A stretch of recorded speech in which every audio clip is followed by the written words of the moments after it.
রাজধানীর তেজগাঁও থানা এলাকা থেকে ৪৭টি মাথার খুলি ও মানবদেহের বিভিন্ন অঙ্গের বিপুল পরিমাণ হাড় উদ্ধার করেছে ডিএমপি। গ্রেপ্তার করা হয়েছে মানব কঙ্কাল চোর চক্রের ৪ সদস্যকে। পুলিশ জানায়, সোমবার দুপুরে তেজগাঁওয়ের মণিপুরিপাড়া কবরস্থান এলাকায় বিশেষ অভিযান চালিয়ে মানুষের কঙ্কাল বেচাকেনা চক্রের এক ব্যক্তিকে গ্রেপ্তার করা হয়।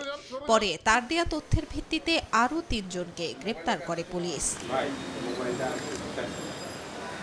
জানা যায়, গোপন সংবাদের ভিত্তিতে পুলিশ জানতে পারে তেজগাঁও থানার মণিপুরিপাড়া এলাকায় ১ নং গেটের সামনে একজন ব্যক্তি রয়েছেন, যিনি অবৈধ উপায়ে কবরস্থান থেকে মানব কঙ্কাল সংগ্রহ করে বিক্রি করেন।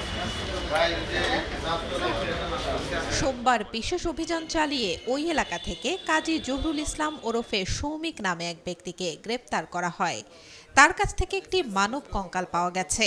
যে মানবদেহের কঙ্কাল যেটা অবৈধভাবে যেটি কবর থেকে উত্তোলন করা হয়েছে এবং সেটিকে প্রসেস করে বিক্রির চেষ্টা করা হচ্ছে।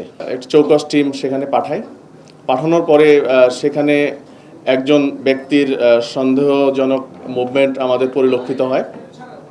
আসলেই তার কাছে আমরা একটি কঙ্কাল ফুল বডি পাই, একটি মানব কঙ্কালের ফুল বডি পাই। পরবর্তীতে তাকে আমরা জিজ্ঞাসাবাদ করি, পুলিশ আটক করার পরে জিজ্ঞাসাবাদ শুরু করি। জিজ্ঞাসাবাদ করলে তিনি প্রাথমিকভাবে আমাদেরকে বলেন যে হ্যাঁ, উনি এই সিন্ডিকেটের সঙ্গে আছেন এবং আরও তার সঙ্গে অনেকে রয়েছে। আগের 3টির পরে আরও 44টি বডি একটি রুমে পায়। একটা 402 নম্বর রুমে ছড়ানো ছিটানো অবস্থায় ওই জায়গায় একটি ইয়েতে পায়, বিভিন্ন ব্যাগ বস্তার ভর্তি করে কঙ্কালগুলো রাখা হয়েছিল। তো সেখানে 44টি পেলাম, আমরা টোটাল 47টি কঙ্কাল আমরা তখন জব্দ করলাম। সৌমিকের দেয়া তথ্যের ভিত্তিতে তেজগাঁও কলেজের সামনে অভিযান চালিয়ে আরও 2 জনকে গ্রেপ্তার করা হয়।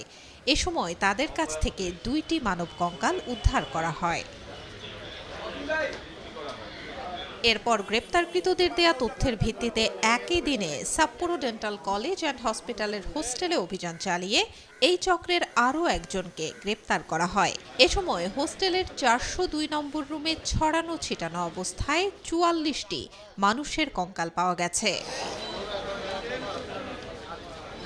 গ্রেপ্তারকৃতরা হলেন কাজী জহুরুল ইসলাম ওরফে সৌমিক, মোহাম্মদ আবুল কালাম, আসাদুল মুন্সি ওরফে এরশাদ এবং মোহাম্মদ ফয়সাল আহমেদ। সৌমিক উত্তরার সাপ্পোরো ডেন্টাল কলেজ অ্যান্ড হসপিটালের শেষ বর্ষের শিক্ষার্থী, আর ফয়সাল একই কলেজ থেকে পড়াশোনা শেষ করে ইন্টার্নের জন্য অপেক্ষমান। তাদের বিরুদ্ধে আইনগত ব্যবস্থা গ্রহণ প্রক্রিয়াধীন। Desk report, B news 24।